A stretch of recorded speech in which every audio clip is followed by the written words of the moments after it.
Happy Tuesday. Human beings who root for the New York Jets, what's going on? Welcome in. Was going to do a final mock draft before the draft happened, which is now 48 hours roughly away. Man, I'm so excited. But I honestly couldn't think of an original sequence or combination of picks and trades that you have not already seen. So mock draft season for me is officially over. Had a whole bunch of notes in here, but I just scrapped it because I just couldn't put together something original for you. So I'm going to try to do that in this video and take it in a bit of a different direction. We often see rankings of draft picks, the big board, 1 through 25, 1 through 50. Well, I think ranking prospects in tiers is a little bit more practical because there may be clusters of prospects that really have negligible difference between them in terms of talent. And that's what I have here. I have broken up some of the top prospects in the NFL draft into 5 tiers of player. Let's jump right in, starting with our Hall of Fame caliber players. This is Ahmad Sauce Gardner. In my opinion, the best corner to come out since Jalen Ramsey. You know the ridiculous production, hasn't allowed a touchdown in 3 years. Measurables a check.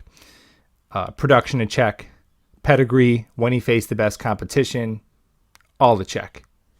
If all goes well for Ahmad Sauce Gardner, he's a Hall of Famer. Kyle Hamilton, probably the best safety prospect since Jamal Adams. Probably not a name we want to hear, but he is more versatile, rangy, longer, better ball skills than Jamal.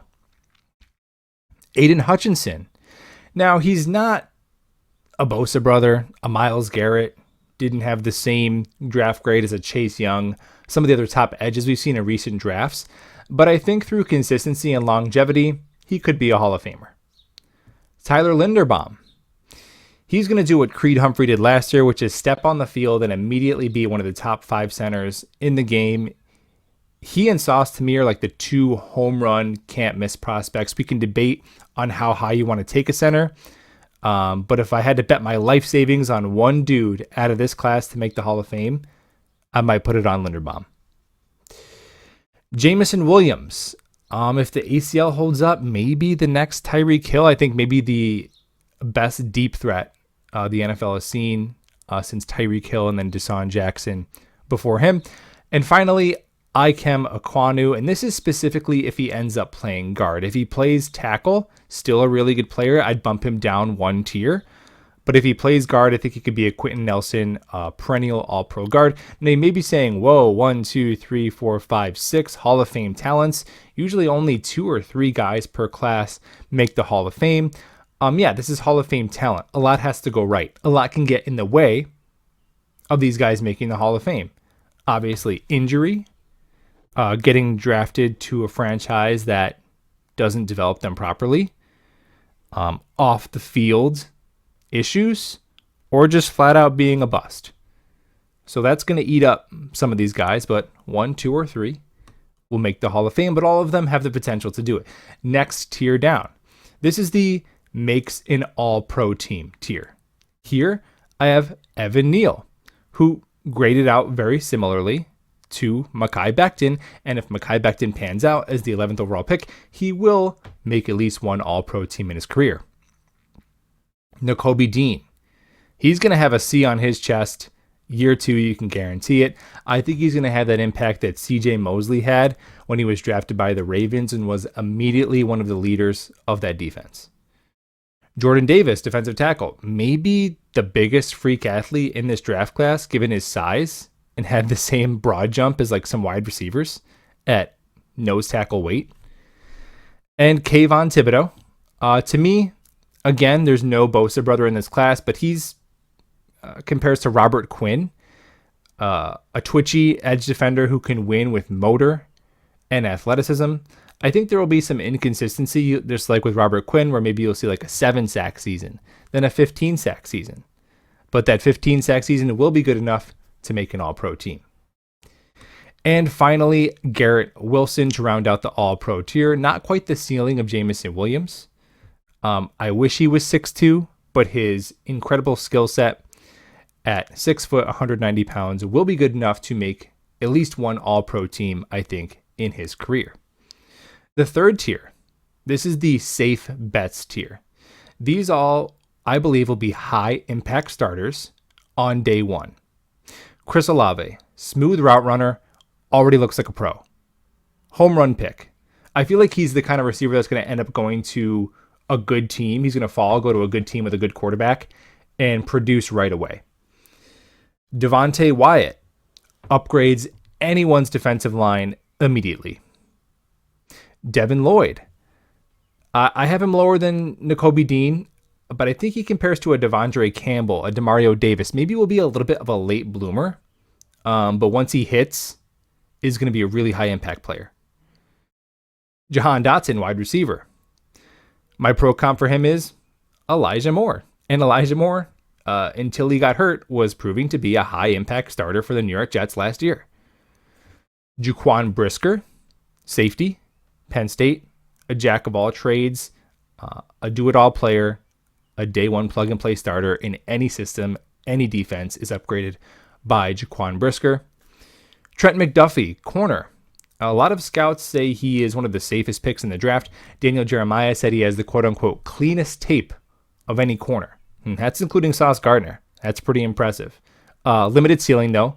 Shorter arms, not quite the explosive athlete, but a really really high floor for McDuffie. And Charles Cross, a plug-and-play tackle, left tackle, right tackle. He's not the freak or the mauler that some of the other prospects we've seen are that are in higher tiers. But he reminds me of DeBrickashaw Ferguson.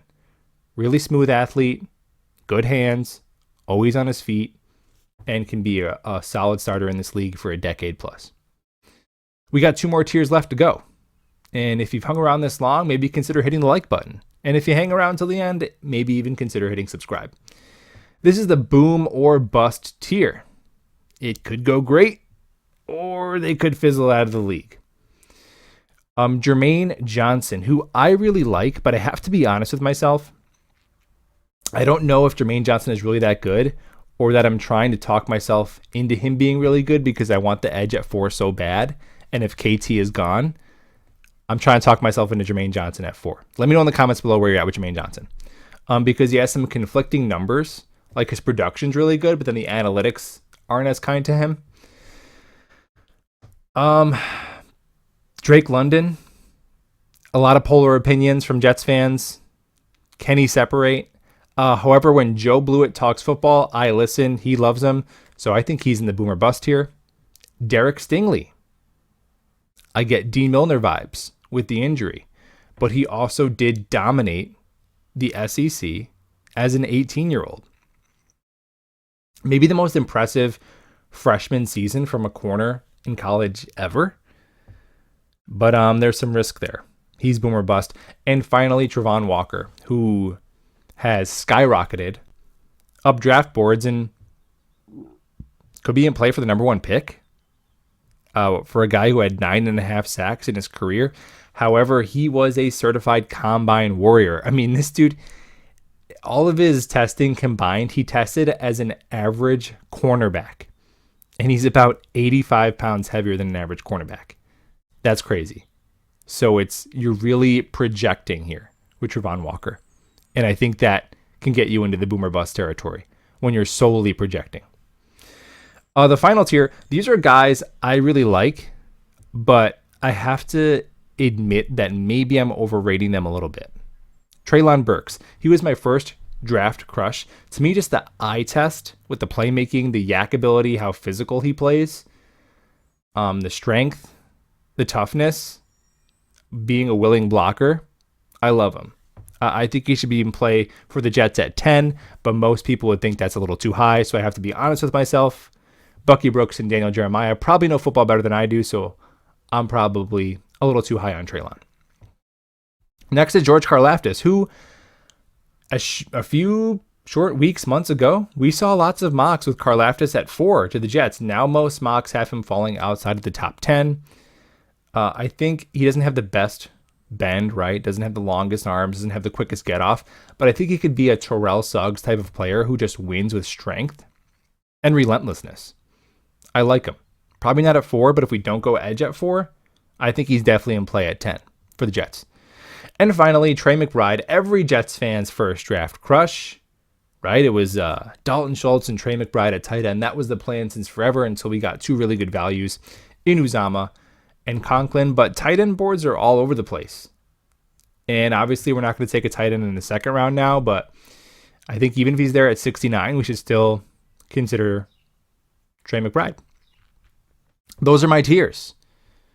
In the comments below, where do you disagree? Don't tell me where you agree. That's easy. The fun part is the friendly debate. Where do you disagree? Let me know in the comments below. Thank you so much for watching, and let's go Jets.